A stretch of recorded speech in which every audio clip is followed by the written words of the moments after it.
Bismillahirrahmanirrahim. Assalamualaikum warahmatullahi wabarakatuh. Alhamdulillahi rabbil alamin. Hamdan katsiran tayyiban mubarakan fihi, mubarakan alaihi kama yuhibbu rabbuna wa yarda. Ya Rabbana lakal hamd kama yanbaghi li jalali wajhikal karim wa 'azimi sultanik. سبحانك لا نحصي ثناء عليك أنت كما أثنيت على نفسك ولك الحمد حتى ترضى ولك الحمد إذا رضيت ولك الحمد بعد الرضا وأشهد أن لا إله إلا الله وحده لا شريك له وأشهد أن محمدا عبده ورسوله اللهم صل على محمد وآل محمد وسلم تسليما كثيرا أما بعد. Para pendengar setia Radio Dakwah Islamiyah dimanapun Anda berada, Allah subhanahu wa ta'ala mencintai Anda, Allah meridhai Anda, dan kasih Allah subhanahu wa ta'ala selalu bersama Anda. InsyaAllah pada pagi hari ini kita akan membicarakan tentang pendidikan anak dalam Islam. Dan insyaAllah materi kita pada hari ini adalah tentang Al-Qudwatul Hasanah, yaitu tentang suri tauladan. Kalau waktunya cukup nanti kita tambah dengan materi yang tambahan pula. Anak itu sangat berpengaruh dengan apa yang dilihatnya. Anak itu biasa selalu mencontoh dan meniru terutama kedua orang tuanya. Oleh karena itu Al-Qudwatul Hasanah, yaitu suri tauladan yang baik, mempunyai pengaruh besar dalam jiwa seorang anak. Bahkan agar supaya anak itu taat kepada orang tuanya, maka hendaklah orang tua memberikan contoh-contoh yang baik kepadanya. Semua yang dilihat, yang didengar, yang disaksikan akan berpengaruh dalam jiwa anak itu. Bahkan termasuk agama sekalipun, seorang anak akan terpengaruh oleh agama lingkungannya. Sebagaimana dalam hadis sahih Rasulullah sallallahu alaihi wasallam bersabda, "Kullu mauludin yuladu 'alal fitrah fa'abawahu yuhawwidanihi aw yunassiranihi aw yumajjisanihi." Tiap-tiap anak yang lahir itu dalam keadaan fitrah, dalam keadaan bersih, maka kedua orang tuanya lah yang menjadikannya Yahudi atau Nasrani atau Majusi. Jadi di sini jelas sekali bahwa seorang anak itu menjadi Nasrani karena orang tuanya, menjadi Yahudi karena orang tuanya, menjadi Majusi karena orang tuanya. Karena orang tuanya memberikan contoh ke arah sana, maka dia pun menirunya. Rasulullah sallallahu alaihi wasallam dalam hadis ini menganjurkan kepada para orang tua, kepada para ibu, para bapak agar menjadi suri tauladan yang baik, yaitu agar supaya jujur, agar supaya mereka tidak berbohong ketika bermuamalah dengan anak-anak. Karena nanti anaknya mencontoh, sebagaimana disebutkan di dalam hadis riwayat Imam Ahmad dan yang lainnya melalui jalan sahabat Abu Hurairah radhiyallahu taala anhu, bahwa Rasulullah sallallahu alaihi wasallam bersabda, "Man qala li sabiyyin ta'al hak thumma lam yu'tihi fahiya kidzbah." Barang siapa yang berkata kepada anak kecil, "Kemarilah, ini aku akan memberimu," kemudian ternyata dia tidak memberinya, maka itu adalah termasuk dusta, suatu kebohongan. Subhanallah. Di sini Rasulullah sallallahu alaihi wasallam mengajarkan kepada para orang tua agar jujur kepada anaknya ketika bermuamalah, karena nanti anak mencontoh, anak meniru. Kita sering melakukan seperti itu. "Ke sini, aku akan memberi kamu permen, aku akan memberi kamu coklat." Ternyata tidak diberi apa-apa. Ini adalah bohong. Kita telah mengajarkan kepada anak-anak bohong. Bohong. Yang mana kalau kita sering berbohong, berdusta, akhirnya terekam dalam jiwa anak itu untuk supaya dia juga berbohong, dan akhirnya bohong menjadi sifatnya. Jadi orang tua mempunyai pengaruh yang sangat besar kepada anaknya, dan orang tua hendaknya menjadi suri tauladan yang baik. Anak itu kadang kita menyangka dia tidak ngerti apa-apa, padahal anak itu ngerti. Orang tua itu diawasi terus, diperhatikan terus, kemudian ditiru nanti. Ditiru. Kalau orang tuanya jujur, insya Allah anak-anak akan tumbuh menjadi orang yang jujur. Demikian pula sifat-sifat yang lain. Jadi anak kita selalu menyaksikan kita, disaksikan terus kita, diamati terus oleh anak-anak kita. Bahkan anak-anak sekarang itu jangan dikira nggak paham.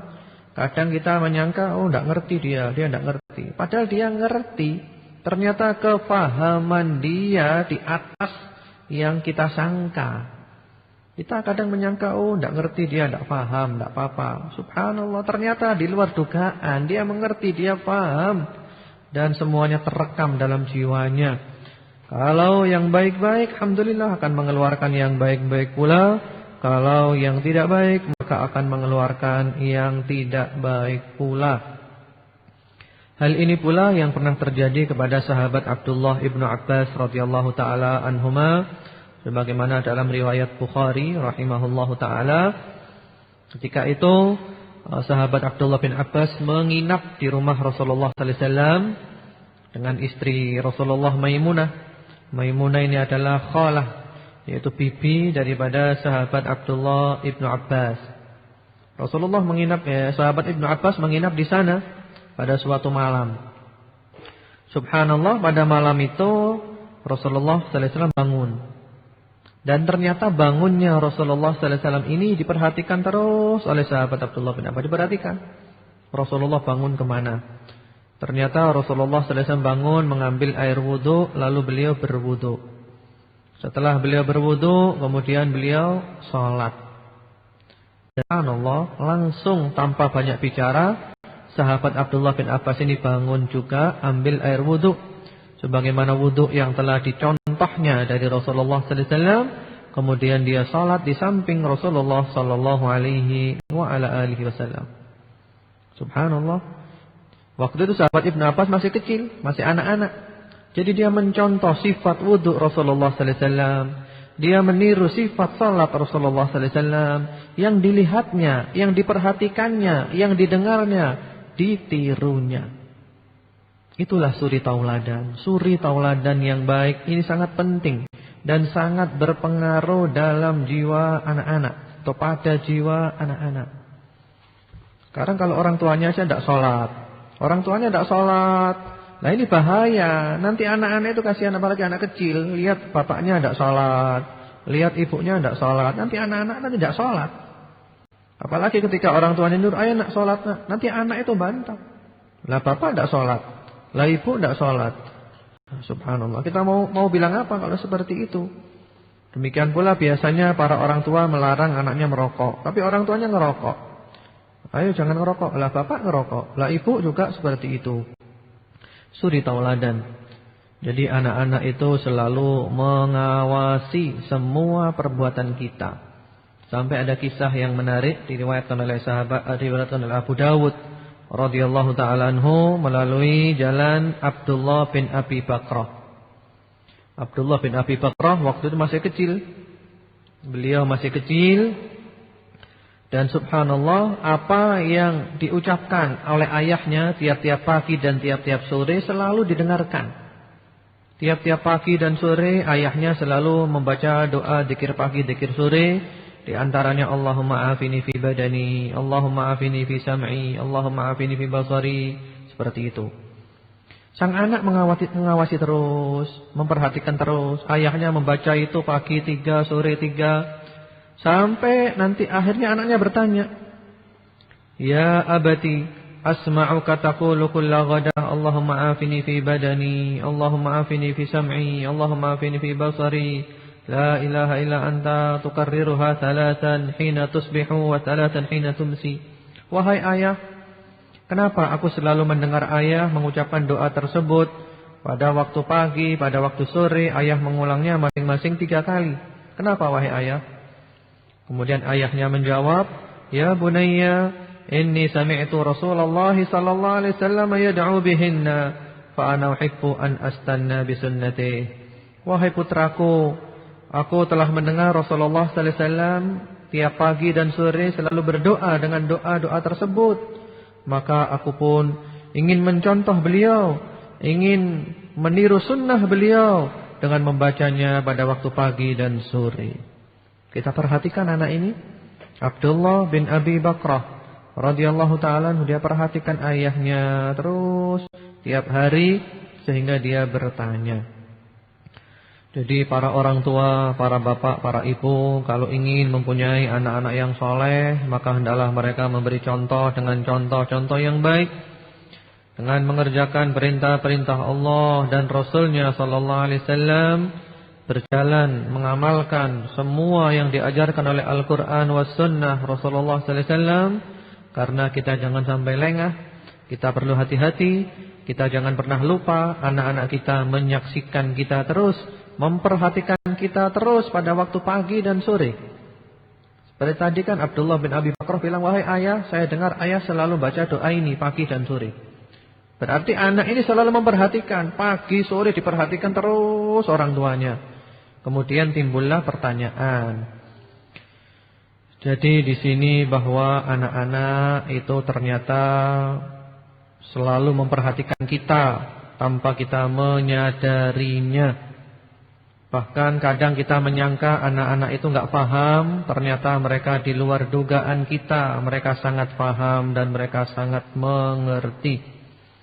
Kalau kita hanya bisa menyuruh saja tanpa memberikan contoh yang baik, maka yang kita perintahkan itu tidak ada artinya dan tidak membekas. Sehingga disinilah kita perlu memberikan contoh-contoh yang baik agar anak-anak kita menjadi anak-anak yang baik pula dari contoh-contoh itu. Kemudian para pendengar yang budiman rahimakumullah, Allah mencintai Anda, Allah meridhai Anda, dan kasih Allah subhanahu wa ta'ala selalu bersama Anda. Demikian pula kita perlu mencari waktu yang tepat untuk memberikan bimbingan kepada anak-anak. Mencari waktu yang tepat untuk memberikan bimbingan kepada anak-anak. Ini waktu yang tepat ini penting. Karena kita cari yang kapan anak-anak itu siap untuk menerimanya. Waktu yang tepat. Sehingga kalau pas waktunya tepat dia siap menerima, insya Allah langsung nasihat itu masuk ke dalam hatinya. Bimbingan itu masuk ke dalam hatinya. Dan insya Allah kita akan sukses dalam membimbingnya. Mencari waktu yang tepat. Kapan waktu yang tepat itu? Waktu yang tepat itu diantaranya ada 3. Dan 3 waktu ini semuanya telah dicontohkan oleh Rasulullah sallallahu alaihi wasallam. Ada 3 waktu. Yang pertama-tama adalah an-nuzhah wa tariq wal markab. Yang pertama-tama adalah ketika jalan-jalan. Ketika jalan-jalan ya, ketika tamasya atau ketika naik mobil, ketika santai, jalan-jalan sama anak, tamasya sama anak, naik mobil sama anak. Ketika itu kita mempunyai kesempatan untuk memberikan masukan-masukan, bimbingan-bimbingan. Insya Allah anak itu akan cepat nangkap ketika dalam keadaan santai seperti itu. Sebagaimana hal ini juga telah dicontohkan oleh Rasulullah sallallahu alaihi wasallam dalam sebuah hadis sahih yang diriwayatkan oleh At-Tirmidzi melalui jalan sahabat Abdullah ibnu Abbas radhiyallahu taala anhuma. Ketika itu Rasulullah sallallahu alaihi wasallam membonceng sahabat Abdullah ibnu Abbas di kendaraannya. Sahabat Abdullah ibnu Abbas masih kecil waktu itu, dibonceng di atas kendaraannya. Jadi kalau kita sekarang mungkin ya yang paling gampang ya naik mobil ya. Karena kalau naik sepeda motor ya enggak memungkinkan, bahaya. Mungkin naik mobil berdua dengan ayahnya atau dengan ibunya atau dengan yang lainnya. Nah, ini kesempatan beri nasihat. Ketika itu Rasulullah sallallahu alaihi wasallam sambil membonceng sahabat Abdullah bin Abbas, Rasulullah sallallahu alaihi wasallam memberi nasihat. Ya ghulam, inni uallimuka kalimat. Ihfadillaha yahfazka, ihfadillaha tajidhu tujahak. Wahai anak kecil, aku akan memberimu beberapa nasihat, beberapa tausiah, beberapa kalimat saja, enggak panjang-panjang. Maka kamu ingat-ingat. Kemudian Rasulullah menyampaikan, ihfadillaha yahfazka, jagalah Allah, pasti Allah menjagamu. Ihfadillaha tajidhu tujahak, jagalah Allah, pasti kamu mendapati Allah berada di hadapanmu, Allah selalu membela kamu, selalu menolong kamu. Ini hadisnya agak panjang. Yang kita ambil di sini bahwa Rasulullah sallallahu alaihi wasallam tidak menyia-nyiakan kesempatan untuk memberikan bimbingan ketika berada di atas kendaraan. Jadi ketika jalan-jalan tamasya di atas kendaraan atau sambil jalan kaki, ya sampaikan pelan-pelan kepada anak, wahai anakku, wahai anakku, wahai anakku, ya bicara yang enak. Ini insyaallah lebih siap anak untuk menerima nasihat-nasihat kita. Dan insyaallah nasihat kita lebih cepat diterimanya oleh anak tersebut. Kemudian juga bahkan kadang Rasulullah memberikan rahasia kepada anak. Ketika jalan-jalan itu memberi nasihat, bahkan rahasia. Sebagaimana di dalam riwayat Muslim rahimahullahu taala melalui jalan sahabat Abdullah bin Ja'far radhiyallahu taala anhuma. Ini beliau masih kecil waktu itu, sahabat Abdullah bin Ja'far dibonceng oleh Rasulullah sallallahu alaihi wasallam di atas kendaraannya, dibonceng. Kemudian fa asarra ilayya haditsan la uhadditsu bihi ahadan minan nas. Lalu kata sahabat Abdullah bin Ja'far, Rasulullah sallallahu alaihi wasallam berbicara kepadaku dengan sebuah pembicaraan yang rahasia yang aku tidak menceritakannya kepada orang lain. Jadi bicara di atas kendaraan, bahkan kadang mengungkapkan rahasia kepada anak yang perlu diketahui oleh anak itu, yang tidak diketahui oleh orang yang lain. Jadi ini adalah kesempatan untuk memberikan nasihat dan bimbingan yang pertama ketika jalan-jalan, ketika tamasya, baik ketika jalan kaki atau ketika naik kendaraan. Kesempatan ngomong yang santai, pelan-pelan beri masukan, wahai anak, sholat itu penting wahai anak. InsyaAllah anak itu masuk, karena senang ya, jiwanya senang, sehingga gampang diterima. Kemudian yang kedua kesempatannya adalah waktu ta'am, ketika sedang makan. Ketika sedang makan-makan dengan keluarga atau dengan anak, nah itu diberi nasihat pelan-pelan sambil makan santai, beri nasihat.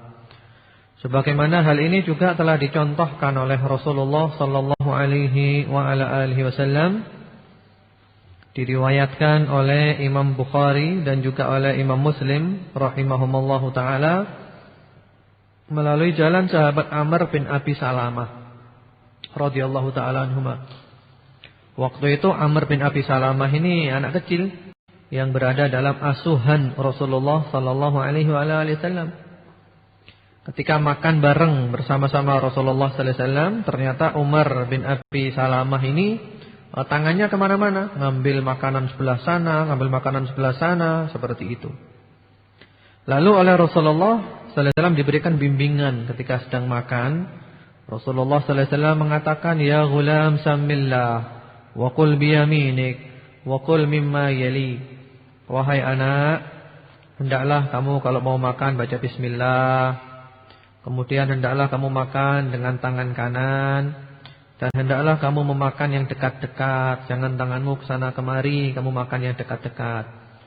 Jadi di sini Rasulullah sallallahu alaihi wasallam mengajarkan kepada anak ini adab tata cara makan ketika sedang makan. Diajarkan adab tata cara makan.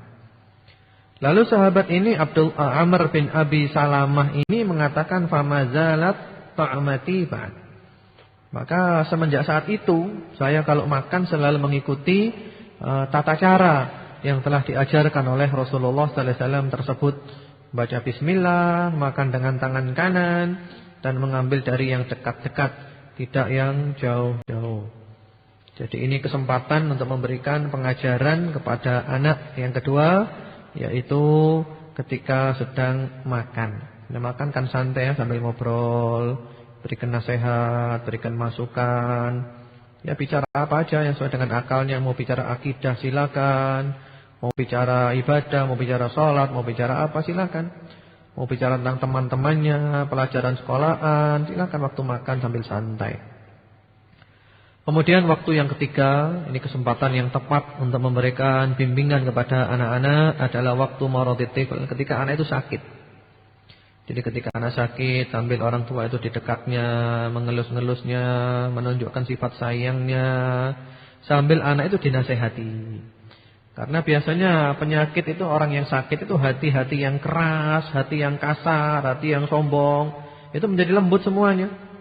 Demikian pula anak kecil, ketika sakit dia merasa lemah, dia ingin kasih sayang, dia membutuhkan didekati. Nah, kemudian ketika itu kita berikan nasihat pelan-pelan, itu lebih masuk ke dalam hatinya. Karena hatinya lebih terbuka daripada ketika dia lagi sehat, lagi dia kuat. Dan ini juga telah dicontohkan oleh Rasulullah Muhammad sallallahu alaihi wa ala alihi wasallam, sebagaimana dalam riwayat Imam Bukhari rahimahullahu taala melalui jalan sahabat Anas bin Malik radhiyallahu taala anhu, kana ghulamun yahudiyyun yakhdumun nabiyya sallallahu alaihi wasallam famarida fa'atahu an-nabiy sallallahu alaihi wa alihi wasallam ya'uduhu faqa'ada 'inda ra'sihi. Jadi diriwayatkan oleh Imam Bukhari melalui jalan sahabat Anas bin Malik radhiyallahu taala anhu, ketika itu ada seorang anak Yahudi, anak kecil agak Yahudi. Dia pembantu Rasulullah sallallahu alaihi wasallam. Jadi anak kecil Yahudi, dia pembantu Rasulullah sallallahu alaihi wasallam. Suatu ketika anak ini sakit. Subhanallah, ketika anak ini sakit, Rasulullah sallallahu alaihi wasallam menjenguknya. Lalu Rasulullah duduk di samping kepala anak ini. Kemudian Rasulullah mengatakan, aslim. Wahai anak, masuklah kamu ke dalam Islam. Masuklah kamu ke dalam Islam. Ini disampaikan oleh Rasulullah ketika masa sakit. Kemarin-kemarinnya Rasulullah, sepertinya kalau kita lihat dohirnya, Rasulullah belum menyampaikan. Jadi sampai ketika anak ini sakit, mungkin hatinya lebih lembut, lebih gampang nerima, disampaikan. Masuklah kamu ke dalam Islam, wahai anak. Lalu sang anak ini menoleh ke ayahnya. Seakan-akan dia tanya kepada anak ayahnya, wahai ayah, boleh enggak saya masuk Islam? Karena ayahnya juga Yahudi. Kemudian ternyata ayahnya membolehkan. Ayahnya mengatakan, ati' Abul Qasim. Ya, taatilah Abul Qasim. Rasulullah sallallahu alaihi wasallam, taatilah Rasulullah. Enggak apa-apa kamu ikuti, enggak apa-apa kamu masuk Islam. Dan akhirnya anak ini pun ketika sakit itu masuk Islam, mengucapkan 2 kalimat syahadat. Asyhadu an la ilaha illallah wa asyhadu anna Muhammadar Rasulullah. Kemudian alhamdulillah, setelah mengucapkan syahadat itu Rasulullah senang sekali. Rasulullah keluar dari anak itu sambil Rasulullah mengatakan, alhamdulillahilladzi anqadahu minan nar. Alhamdulillah, segala puji bagi Allah yang telah menyelamatkannya dari api neraka. Jadi ini membantu Rasulullah sudah sekian lama. Rasulullah belum menyampaikan kepadanya tentang Islam. Baru ketika anak ini sakit, nah ini kesempatan. Oleh Rasulullah didatangi, ya, duduk di samping kepalanya, sampai Rasulullah mengatakan, masuklah kamu ke dalam Islam. Kemudian akhirnya anak itu pun dengan seizin ayahnya dibolehkan masuk Islam. Rasulullah senang sekali karena telah berhasil menyelamatkan sang anak tersebut dari api neraka. Jadi ini adalah 3 keadaan yang seorang anak itu insyaallah siap menerima bimbingan-bimbingan. 3 waktu yang tepat untuk memberikan tausiah atau jihad, bimbingan kepada anak-anak. Yang pertama ketika sedang bertamasya, baik jalan kaki atau ketika naik kendaraan. Yang kedua ketika sedang makan, yang ketiga ketika sedang sakit anak itu. Inilah cara-cara yang terbaik untuk mendidik anak. Mudah-mudahan anak-anak kita dijadikan oleh Allah Subhanahu wa taala sebagai anak-anak yang soleh. Dan pendidikan anak dalam Islam ini merupakan upaya kita agar kelak anak-anak kita menjadi anak-anak yang baik. Dan kita nanti di hadapan Allah kita punya alasan bahwa kita telah berusaha semaksimal mungkin. Inilah mungkin materi pada hari ini. InsyaAllah di lain waktu kita sambung dengan materi yang lainnya. Baik mitra pendengar setia Radio Dakwah Islamiyah dimanapun Anda berada, baru saja Al-Ustaz Abdullah Al-Hadrami menyampaikan materi yang di kesempatan pada pagi hari ini ya. Dan kami masih mengundang Anda untuk bertanya tentunya di SMS Center di 085243244888. Sekali lagi di 085233244888. Tentunya pertanyaan yang kami counter atau kami jawab di kesempatan pada pagi hari ini adalah pertanyaan yang sesuai dengan materi yang disampaikan beliau. Bila mana terdapat pertanyaan yang tidak sesuai, kami mohon maaf, kami tidak bisa menghandle pertanyaan Anda. Baik, karena waktu sudah masuk, langsung saja kami serahkan kepada Ustaz Abdullah Al-Hadrami. Assalamualaikum Pak Ustadz, mau tanya, anak saya perempuan, saya beri nama Aulia Nabila. Itu apa artinya? Mohon dijelaskan, terima kasih. Ya, waalaikumsalam warahmatullahi wabarakatuh. Jadi punya anak perempuan diberi nama Aulia Nabila. Apa artinya? Aulia itu, ya kita perlu lihat dulu ya bahasa Arabnya seperti apa. Kalau aulia itu jamak dari wali, artinya wali-wali Allah. Aulia itu adalah wali-wali Allah, kekasih-kekasih Allah Subhanahu wa taala. Kalau Nabilah itu adalah seorang anak wanita yang cerdas, Nabilah. Jadi aulia Nabilah. Jadi aulia itu jamak dari wali, artinya kekasih Allah Subhanahu wa taala.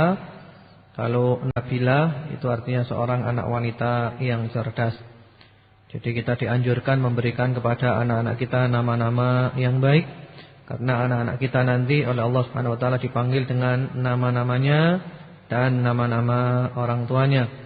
Sehingga perlu kita memberikan nama-nama yang baik, dan mudah-mudahan nama yang baik itu pula berpengaruh pada kebaikan dirinya. Walaupun nanti ada juga orang yang namanya baik tapi orangnya jahat, ya enggak masalah. Yang penting Allah menyuruh kita, Rasulullah menyuruh kita memberi nama anak yang baik, kita beri nama anak yang baik. Ini adalah upaya. Ini adalah tafaul. Tafaul itu istilahnya optimis. Dengan nama yang baik, mudah-mudahan anaknya menjadi anak yang baik pula. InsyaAllah harapannya seperti itu. Assalamualaikum Ustadz yang dirahmati Allah. Saya selalu membiasakan anak-anak menjaga kebersihan, mengingatkan sholat, nyaur puasa, doa agar saya selalu sabar dalam memberi tauladan pada anak-anak. Dari Ibu Setia Batu. Ya, waalaikumsalam warahmatullahi wabarakatuh. Amin atas doanya, semoga dikabulkan oleh Allah Subhanahu wa taala. Jadi ibu ini selalu membiasakan anak-anak menjaga kebersihan, mengingatkan sholat, nyaur puasa. Ya, itu bagus sekali. Itu bagus sekali ya, memberikan contoh kebersihan, karena Islam adalah agama kebersihan. Kemudian juga mengingatkan sholat. Ya, anak itu kalau sudah umur 7 tahun, kita diperintahkan untuk nyuruh dia sholat. Kemudian kalau umur 10 tidak mau sholat juga, maka boleh dipukul. Pukulan yang mendidik, bukan pukulan yang melukai atau menimbulkan bekas. Rasulullah sallallahu alaihi wasallam bersabda, "Muru auladakum bis-shalah wa hum abna'u sab'in wadribuhum 'alaiha wa hum abna'u 'ashar." Perintahkan anakmu untuk sholat ketika umur 7 dan pukul dia kalau enggak mau sholat ketika umur 10 tahun. Demikian pula nyaur puasa, ya, diingatkan puasa seperti itu. Hanya saja kalau anak-anak yang belum baligh itu enggak wajib, ya, enggak wajib. Cuma dianjurkan aja, dibiasakan. Tapi enggak wajib, Bu. Jadi seperti nyaur puasa apa itu masih belum wajib anak-anak. Cuman dibiasakan. Kalau sudah baligh baru, dan baligh itu bisa dilihat dari tandanya diantaranya keluar air mani, atau tumbuh bulu-bulu keras di sekitar kemaluannya, atau sudah keluar, atau kalau perempuan sudah keluar darah haid, itu tanda-tanda baligh. Atau juga dari umur, kalau enggak ada tanda dari umur, yaitu umurnya sudah 15 tahun. Jadi anak umur 15 berarti dia sudah baligh walaupun enggak ada tanda. Tapi kalau ada tanda sudah baligh walaupun umurnya masih belum 15 tahun. Kemudian doanya apa agar saya selalu sabar dalam memberi tauladan pada anak-anak? Ya, doanya bisa berdoa, Rabbi Allahumma ij'alni sabura, Allahumma ij'alni sabura. Ya Allah, jadikanlah hamba sabar, ya Allah, jadikanlah hamba penyabar, seperti itu. Atau ya minta sabarlah, boleh juga dengan bahasa ibu, ya Allah, jadikanlah hamba sabar ketika hamba mendidik anak-anak hamba, ketika memberi tauladan kepada anak-anak hamba. Atau juga doa dari Quran ada, Rabbana afrigh 'alaina sabran wa tawaffana muslimin. Rabbana afrigh 'alaina sabran wa tawaffana muslimin, seperti itu. Jadi insyaallah mudah-mudahan oleh Allah diberikan kebaikan-kebaikan kepada ibu dan anak-anaknya kelak menjadi anak-anak yang salihin dan salihat. Allahumma amin. Assalamualaikum. Ustadz, bila masa kecil seorang ibu nakal dan sudah punya anak, bertobat dan berkelakuan baik, apakah anak akan meniru kelakuan ibu atau tetap nakal seperti masa kecil ibunya? Terima kasih. Ya, waalaikumsalam warahmatullahi wabarakatuh. Jadi masa kecil nakal ya, seorang ibu atau yang lainnya wajar ya. Anak kecil nakal itu wajar. Kita semua para bapak, para ibu dulu juga ketika masih kecil itu nakal. Wajar anak kecil nakal. Yang penting pokoknya tidak membahayakan dirinya dan tidak membahayakan teman-temannya. Seperti itu. Adapun kalau yang dimaksud nakal di sini mungkin dia itu dulunya mantan orang yang nakal, kemudian sekarang sudah taubat. Ya, kalau sudah taubat itu sudah beres. Kalau sudah taubat sudah beres, karena orang taubat itu sama dengan baju yang warna putih. Ketika terkena kotoran lalu dicuci menjadi putih kembali. Jadi orang yang sudah taubat dari dosa sepertinya orang enggak punya dosa. Seperti bayi baru dilahirkan oleh ibunya kembali. Kemudian jadi kalau sudah taubat alhamdulillah, mudah-mudahan anak ibu tidak menjadi anak yang nakal, yang penting tetap sabar dalam mendidiknya sesuai dengan pendidikan yang telah diajarkan oleh Rasulullah sallallahu alaihi wasallam. Assalamualaikum Ustadz Abdullah yang saya cintai karena Allah. Ustadz, saya punya adik yang usianya masih 8 tahun. Adik saya sulit sekali jika disuruh salat dan ngaji. Bahkan adik saya itu nakal sekali. Terkadang ibu saya marah, terkadang dipukul karena kelakuan adik saya. Ustadz, kira-kira pelajaran apa yang bisa diberikan untuk adik saya? Ya, waalaikumsalam warahmatullahi wabarakatuh. Ahabbakalladzi ahbabtani fi. Semoga Allah mencintai Anda sebagaimana Anda mencintai saya karena Allah Subhanahu wa taala. Jadi ini punya adik usia 8 tahun yang nakal sekali ya, nakal sekali. Disuruh sholat dan ngaji tidak mau, sulit sekali. Kemudian juga kadang ibunya sampai marah, sekarang dipukul karena ada kelakuan adik yang keterlaluan seperti itu. Pelajaran apa kira-kira yang cocok untuk anak ini, untuk adik ini? Ya kalau 8 tahun itu kalau menurut Rasulullah sallallahu alaihi wasallam ya memang usianya masih kecil. Kalau dalam masalah sholat ya 7 disuruh sholat, 8 suruh sholat, 9 suruh sholat, 10 kalau enggak sholat baru dipukul. Pukulannya pukulan yang mendidik. Jadi 10 baru dipukul. Jadi kalau di bawah 10 jangan dipukul. Karena Rasulullah mengatakan muru auladakum bis-shalah wa hum abna'u sab'in wadribuhum 'alaiha wa hum abna'u 'ashar. Perintahkan anakmu salat ketika umur 7. Umur 10 kalau enggak mau salat baru dipukul. Pukulan yang mendidik, bukan melukai, bukan yang menimbulkan bekas. Jadi untuk masalah salat dan ngaji jangan dipukul dulu. Ya mungkin biasanya anak itu suka dilus ya dengan cara yang halus.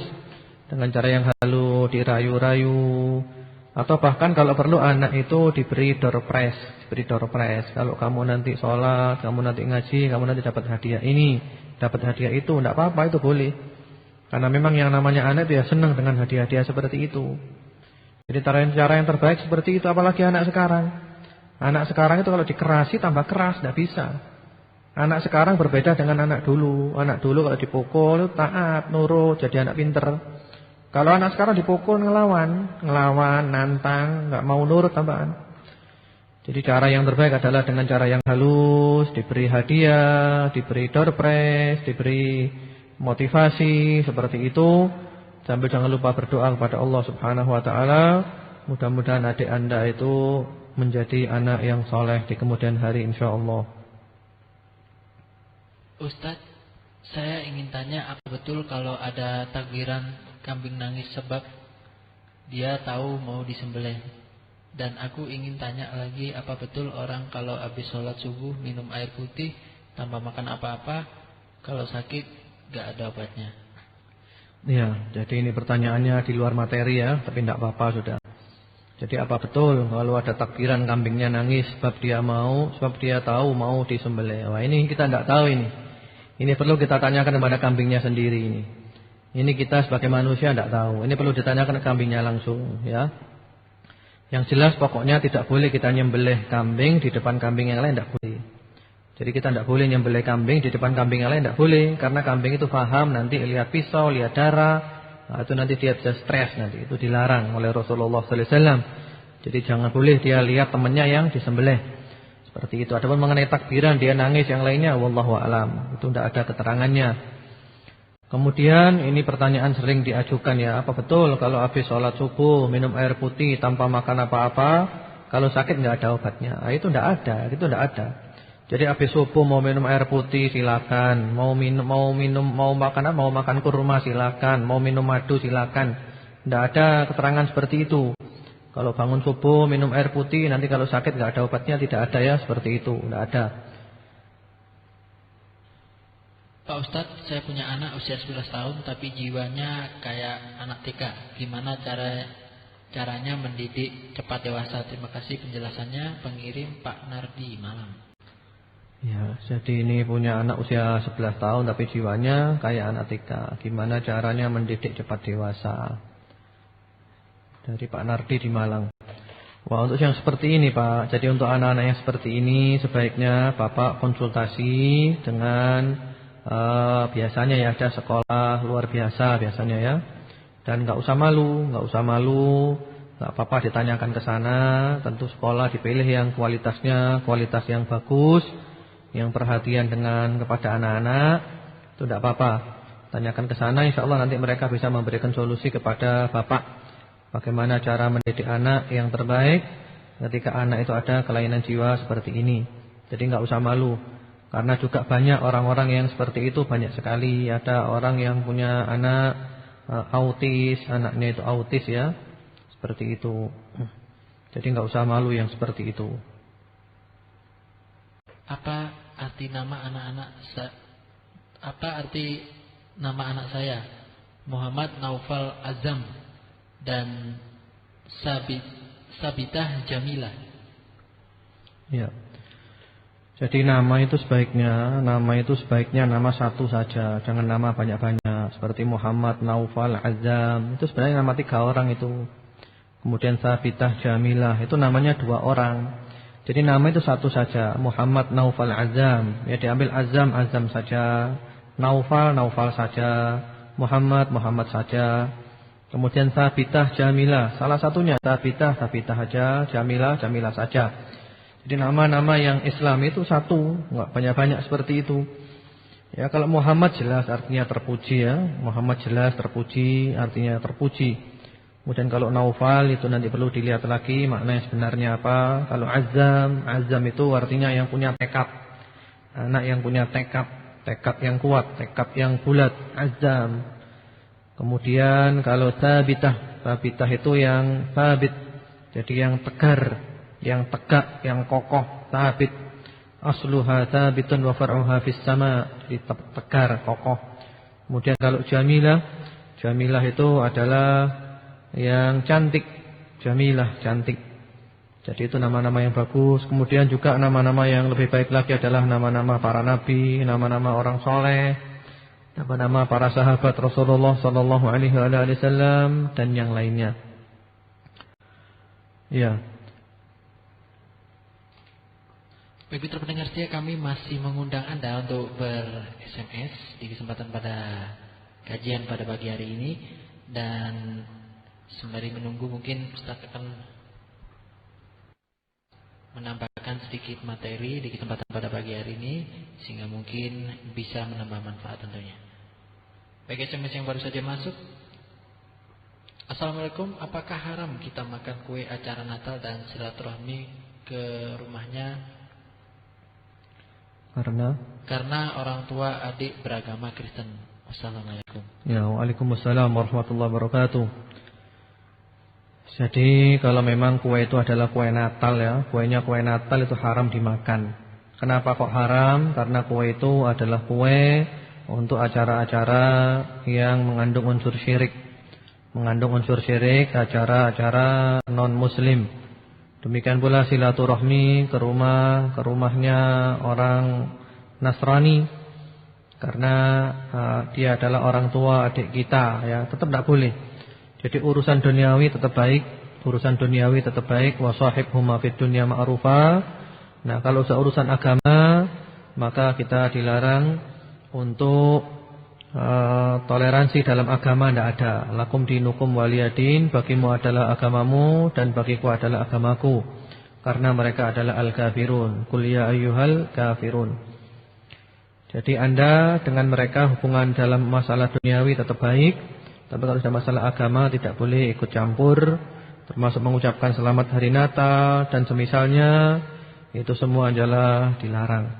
Jadi masalah akidah ini kita harus tegas, tidak neko-neko, hitam di atas putih. Kemudian para pendengar yang budiman dimanapun Anda berada, semoga Allah subhanahu wa ta'ala selalu bersama Anda dengan kebaikan-kebaikannya, agar supaya kita bisa mendidik anak dengan baik dan supaya anak kita itu nanti menjadi anak-anak yang berbakti. Maka perlu adil di antara anak-anak. Adil di antara anak-anak, terutama juga anak-anak kecil. Hanya saja yang dimaksud adil di antara anak-anak, apakah adil harus sama rata laki dan perempuan semuanya, ataukah adil di sini ada perbedaan laki dengan perempuan sebagaimana dalam masalah warisan, yaitu laki-laki mendapat 2 bagian perempuan. Itu perbedaan pendapat di kalangan ulama, dan sekarang kita tidak sedang membahas perbedaan pendapat itu. Yang kita bahas adalah pentingnya adil kepada anak-anak, terutama anak-anak yang masih kecil. Karena bagaimana mungkin anak-anak itu akan berbakti kepada kita, sementara kalau kita tidak adil di antara mereka. Atau mungkin ini ada SMS yang masuk lagi ini. Ustadz Abdullah yang saya cintai karena Allah, nama saya Hendy. Jika orang tua saya tidak tahu arti nama saya dan jika ternyata tidak ada artinya, apakah perlu diganti nama saya itu? Ya, ahabbakalladzi ahbabtani fi, semoga Allah mencintai Anda sebagaimana Anda mencintai saya karena Allah Subhanahu wa taala. Jadi memang ya, Rasulullah sallallahu alaihi wasallam itu sering merubah nama. Jadi kalau ada sahabat yang punya nama kurang bagus diganti. Nah, seperti sekarang ini Anda punya nama Hendy, artinya apa? Ternyata enggak ada artinya, bahkan orang tua pun enggak ada artinya, apakah perlu diganti? Nah, kalau kita kembali kepada perbuatan Rasulullah sallallahu alaihi wasallam, ya memang perlu diganti aja. Diganti dengan nama-nama yang baik, ya Pak Abdullah, Abdurrahman, atau siapa nama-nama orang soleh, nama-nama yang islami. Jadi memang ganti nama ini ada ajarannya. Seperti Rasulullah mengganti nama-nama sahabat yang kurang baik, diganti menjadi nama yang baik. Ada sahabat namanya Murrah, diganti Murrah, dia pahit, diganti. Kemudian juga nama-nama yang lainnya. Jadi diganti aja namanya kalau memang ternyata tidak ada artinya. Kemudian kalau seandainya dulu sudah diakekoi dengan nama itu, apakah akekoh lagi? Oh, tidak usah, akekohnya tetap yang dulu aja. Karena Allah Maha tahu bahwa nama yang dulu telah dirubah dengan nama yang sekarang. Assalamualaikum, apakah ada dalil puasa tarwiyah pada tanggal 8 Zulhijjah? Syukran. Ya, waalaikumsalam warahmatullahi wabarakatuh. Ini sudah lewat ya, masalah tarwiyah ini ya, hari tarwiyah. Jadi hari tarwiyah tanggal 8 Zulhijjah dinamakan tarwiyah karena zaman dulu mereka itu memindahkan air untuk dibawa ke Mina dan juga dibawa ke Arafah. Dibawa ke Mina dan dibawa ke Arafah karena tanggal 9 mereka akan wukuf di Arafah, dan tanggal malam 11, malam 12, malam 13 mereka berada di Mina.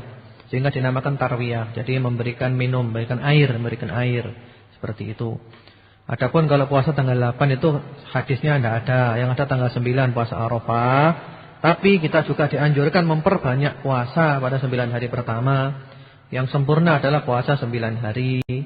Atau puasa berapa saja boleh, minimal 1 hari, yaitu ketika hari Arafah.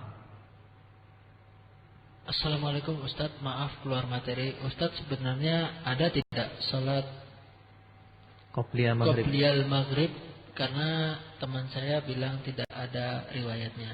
Ya, Waalaikumsalam warahmatullahi wabarakatuh. Salat qobliyah maghrib itu ada. Salat qobliyah maghrib ada, bahkan hadisnya jelas. Shallu qoblal maghrib, shallu qoblal maghrib, shallu qoblal maghrib liman sya'. Salatlah kamu sebelum maghrib, salatlah kamu sebelum maghrib, salatlah kamu sebelum maghrib bagi yang mau. Jadi ada ya. Tapi itu sunnah ghairu muakkadah. Jadi sunnah yang tidak sangat ditekankan, kadang dikerjakan, kadang tidak. Jadi salat qobliyah maghrib itu ada, bahkan antara adzan dan iqamah selalu ada salat. Ma bainal adzan wal iqamah as-shalah. Antara adzan dan qomat ada salatnya. Cuman ada yang sangat ditekankan, ada yang tidak. Kalau sebelum maghrib ini kadang dikerjakan, kadang tidak. Ustadz, aku ingin tanya, bolehkah saya ikut memperingati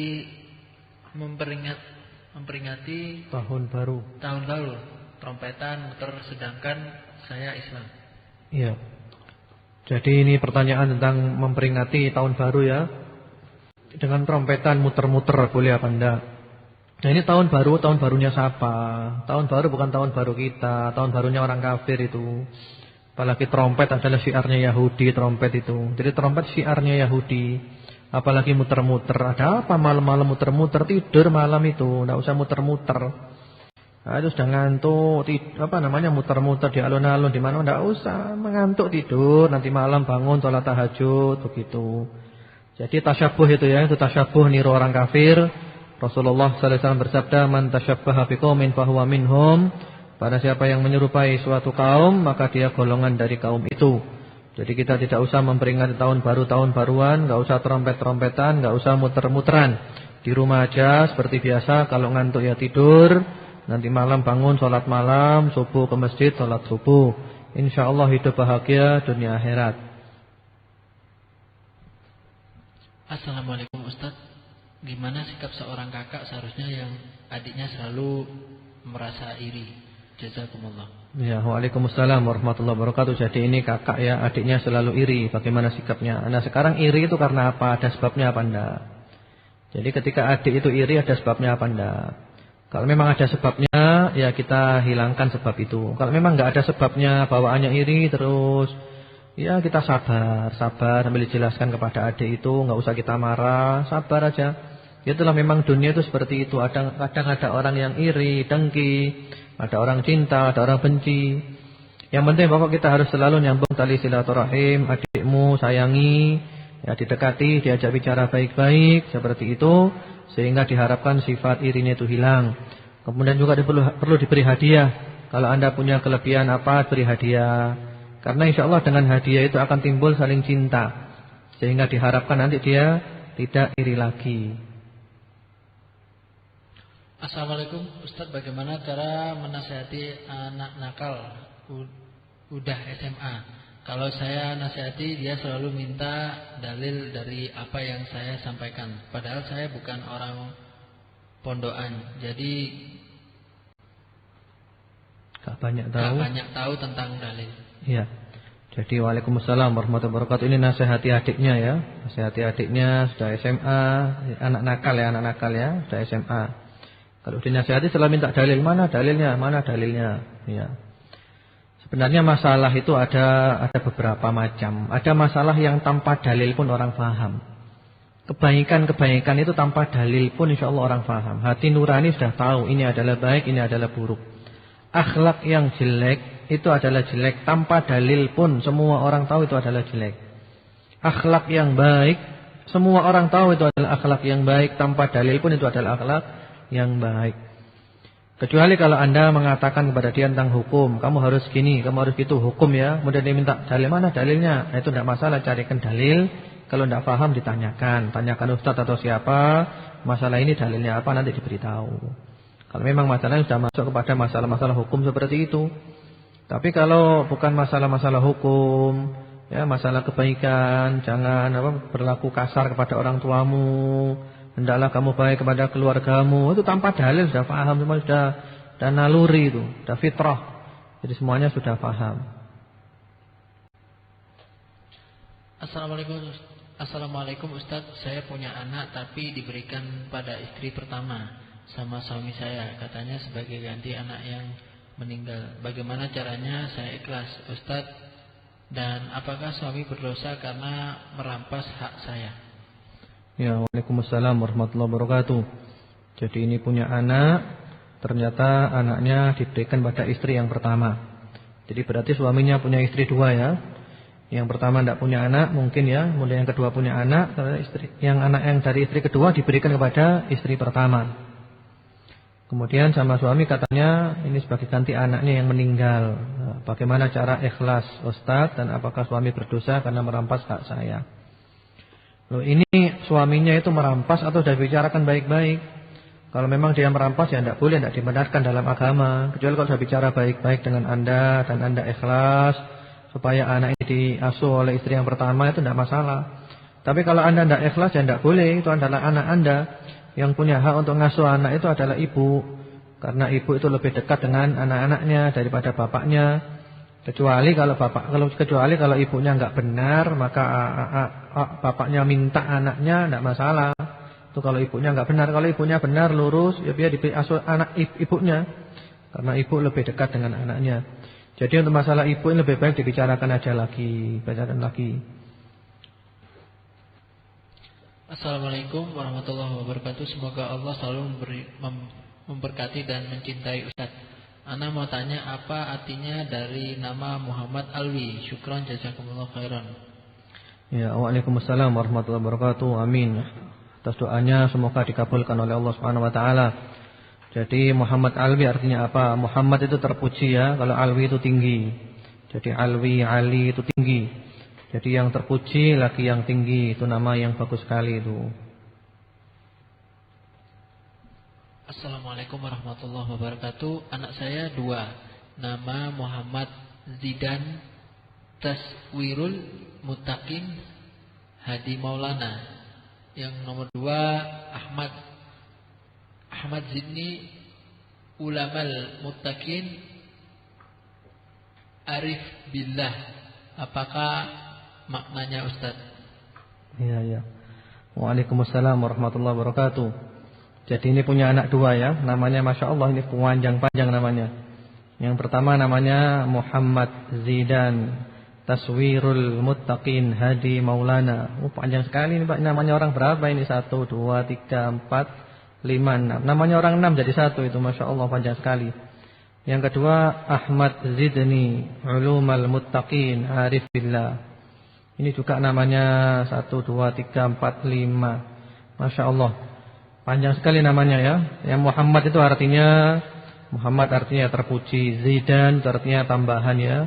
Taswirul Muttaqin itu gambaran orang-orang yang bertakwa. Hadi Maulana ya itu mungkin doa itu ya, mudah-mudahan diberi hidayah oleh Maula kami, oleh Allah Subhanahu wa taala, atau memberi petunjuk dengan izin dari Allah Subhanahu wa taala.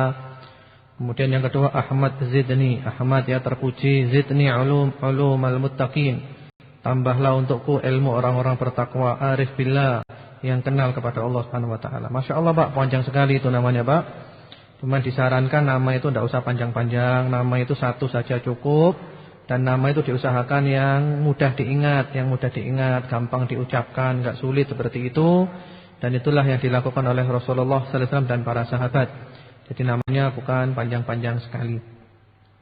Ya mungkin saya kira itu materi-materi yang bisa saya jawab. Kalau seandainya ada yang belum terjawab ya mohon dimaaf. Ini ada yang sesuai dengan materi, silakan baca dulu. Assalamualaikum warahmatullahi wabarakatuh. Pak, pada umur berapa anak harus dipisah tidur dengan orang tua? Iya. Waalaikumsalam warahmatullahi wabarakatuh. Ini dipisah dengan orang tua ya. Rasulullah sallallahu alaihi wasallam mengatakan dalam hadisnya itu, muru auladakum bis-shalah wa hum abna'u sab'in wadribuhum 'alaiha wa hum abna'u 'ashar wa farriqu bainahum fil madaji'. Ya, perintahkan anakmu sholat ketika umur 7 dan pukul kalau enggak mau sholat umur 10 dan pisahkan di antara mereka dalam tempat tidur. Jadi di sini dipisahkan dari tempat tidur ketika umur 10. Umur 10 dipisahkan tempat tidur. Adapun kalau dengan orang tua bagaimana? Kalau misalnya sejenis tidak masalah ya, laki-laki atau perempuan dengan perempuan. Kalau memang ada perlu tidak apa-apa, dengan catatan ranjangnya besar. Jadi ranjangnya besar cukup, tidak masalah. Tapi kalau ibu dan bapak tidur bersama-sama, maka anak kalau sudah umur 10 jangan. Anak sudah umur 10 biar dipisahkan ranjangnya. Jadi umur 10 ya, dipisahkan tempat tidurnya itu ketika umur 10 tahun. 10 tahun. Assalamualaikum warahmatullahi wabarakatuh. Ustaz, saya punya ortu tapi cerai sejak kecil dan saya dibesarkan nenek dari papa saya, tapi tidak dibiayai sepeser pun dari lahir sampai kerja. Apa saya wajib berbakti? Terima kasih, wassalam. Ya, waalaikumsalam warahmatullahi wabarakatuh. Jadi ini orang tuanya cerai ya, ketika anaknya masih kecil, kemudian dibesarkan oleh neneknya dari pihak bapak. Dan orang tua tidak pernah membiayai sepeser pun mulai lahir sampai kerja sekarang. Apa wajib berbakti? Maka jawabannya wajib berbakti. Karena bagaimanapun juga dia adalah bapak Anda dan dia adalah ibu Anda, wajib berbakti. Seandainya mereka tidak baik, maka yang tidak baik adalah mereka, yang dosa adalah mereka. Dan Anda jangan niru-niru untuk tidak berbuat baik. Jadi mereka yang salah, mereka yang dolim, Anda jangan niru salah seperti mereka, Anda jangan niru dolim seperti mereka. Anda sabar, Anda tetap berbakti, tetap taat kepada orang tua selama tidak disuruh maksiat, selama mampu, dan selama tidak bermadharat. Sebentar, ini masih banyak SMS yang masuk ini, kita pilih yang sesuai dengan materi. Silakan. Assalamualaikum, kami 3 bersaudara. Anak kedua sangat susah diberi nasihat. Dia tidak rajin beribadah seperti saya. Dan adik saya yang paling kecil, setiap malam semua orang di rumah sholat tahajud, tapi dia susah banget dibangunin ayah. Ayah sudah berusaha memberi perhatian lebih akhir-akhir ini. Sering diajak pergi jalan, tapi semakin diberhentikan dia semakin bandel. Ke sekolah disuruh bawa alat sholat, nggak mau. Tapi waktu pulang selalu bilang sudah sholat. Sholat di sekolah. Fauzia di Kelayatan. Ya, waalaikumsalam warahmatullahi wabarakatuh. Jadi 3 bersaudara ya. Jadi anak yang kedua ini sangat susah diberi nasihat. Diajak sholat tak mau, tidak seperti kakak-kakaknya, atau tidak seperti adik yang paling kecil. Terus bagaimana ini solusinya ini? Ya solusinya ya sabar ya. Sabar, memang mendidik itu harus sabar. Yang penting adalah kita sudah berusaha maksimal. Kita memberikan yang kita miliki, kita menempuh berbagai macam cara, sudah semuanya kita tempuh, sudah selesai. Di hadapan Allah kita sudah menyampaikan. Jadi hidayah taufik yang bisa merubah itu Allah. Kita hanya bisa memberikan hidayatul irsyad wal bayan wad dalalah, petunjuk, keterangan, penjelasan. Nanti yang merubah itu Allah. Jadi yang penting Anda sudah berusaha maksimal, keluarga sudah berusaha maksimal, orang tua sudah berusaha maksimal, ya sudah selesai. Di hadapan Allah Subhanahu wa taala Anda termasuk orang yang sudah berusaha. Contoh yang paling gampang adalah Nabi Nuh alaihi salam. Nabi Nuh itu anaknya kafir. Apakah Nabi Nuh salah? Sama sekali tidak. Karena Nabi Nuh sudah berusaha maksimal, sudah mendidik anaknya berusaha maksimal. Tapi ternyata anaknya ya memang seperti itu takdir Allah Subhanahu wa taala. Jadi begitu. Jadi saya kira mungkin itu dulu aja cukup. Bagi yang sudah kirim SMS belum terjawab mohon maaf. Karena SMS yang masuk sekarang ini banyak sekali, tapi banyak yang juga di luar materi. Mohon maaf. InsyaAllah kita sambung pada waktu berikutnya. Dan mungkin besok kita libur 1 ya, karena besok Idul Adha. Kita besok nyembelih di sini. Hari ini Idul Adha sebenarnya, tapi besok kita nyembelihnya. Jadi kita besok pengajian keluarga Sakinah libur dulu 1. Dan hari Jumat malam seperti biasa kita lanjutkan, yaitu fikih, doa dan zikir. Marilah kita tutup dengan berdoa kepada Allah Subhanahu wa taala. Mudah-mudahan Allah Subhanahu wa taala mendengarkan doa-doa kita. Bismillahirrahmanirrahim. Alhamdulillahirabbil alamin. Allahumma shalli ala Muhammad wa ala ali Muhammad wa sallim tasliman katsira. Allahumma taqabbal minna salihal a'mal. Ya Allah, puja dan puji kami panjatkan hanya kepadamu. Curahkan salawat dan salammu kepada Nabi Muhammad dan keluarganya. Ya Allah, kabulkanlah semua amal saleh kami. Ya Allah, Allahumma ihfaz auladana min kulli su'in wa baliyah. Allahumma ihfazhum wa la tadurrahum. Allahumma shfihim wa afihim. Allahumma arzuqhum as-sihha wal afiyah. والثبات والاستقامة وارزقهم حسن الخاتمة. Ya Allah, jagalah anak-anak kami, ya Allah. Peliharalah anak-anak kami, ya Allah. Jagalah mereka dari semua keburukan, semua bahaya dan semua bala dan bencana. Ya Allah, berikanlah kepada anak-anak kami, ya Allah, sehat walafiat, selamat, sejahtera, istiqamah. Jadikanlah mereka semuanya husnul khatimah. Allahumma hdi auladana ila siratikal mustaqim. Allahumma ij'alhum muti'ina lak wa li rasulik. Waj'alhum barrina lil walidain wasilina lil arham. Ya Allah, berilah hidayah anak-anak kami, ya Allah, ke jalan yang lurus. Jadikanlah anak-anak kami semuanya, ya Allah, selalu taat kepadamu, taat kepada Rasulmu Muhammad sallallahu alaihi wasallam. Dan jadikanlah mereka berbakti kepada kedua orang tua mereka, dan mereka menyambung tali silaturahim. Allahumma shfi auladana, Allahumma afi auladana, Allahumma shfi auladana, Allahumma afi auladana. Allahumma shfi auladana, Allahumma afi auladana. Ya Allah, berilah kesehatan dan kesejahteraan, keselamatan untuk anak-anak kami. Berikanlah kesehatan, keselamatan, kesejahteraan untuk anak-anak kami, ya Allah. Berilah kesehatan, kesejahteraan, keselamatan untuk anak-anak kami, ya Allah. Tidak ada yang memberikan kepada kami, kepada anak-anak kami kecuali Engkau, ya Allah. Allahumma ya Allah, nastaudiuhum Allah alladzi la tadiwa day'uh. Wallahu khairun hafidhahum rahimin. Ya Allah, kami titipkan anak-anak kami kepadamu, ya Allah. Titipan-titipan kepadamu, ya Allah, tidak akan kau sia-siakan. Ya Allah, Engkau adalah sebaik-baik penjaga, ya Allah. Dan Engkau adalah yang maha penyayang di antara para penyayang. Jagalah anak kami, ya Allah. Allahumma inna nas'aluka husnal khatimah wa na'udzubika min su'il khatimah. Kami mohon kepadamu, ya Allah, husnul khatimah, akhir umur yang baik. Dan kami berlindung kepadamu daripada su'ul khatimah, akhir umur yang buruk. Rabbana atina fid dunya hasanah wa fil akhirati hasanah wa qina adzabannar. Wa sallallahu ala nabiyyina Muhammadin wa ala alihi. Subhana rabbika rabbil izzati amma yasifun wa salamun alal mursalin walhamdulillahi rabbil alamin. Allahumma amin. Subhanakallahumma bihamdika asyhadu an la ilaha illa anta astaghfiruka wa atubu ilaik. Assalamu alaikum warahmatullahi wabarakatuh.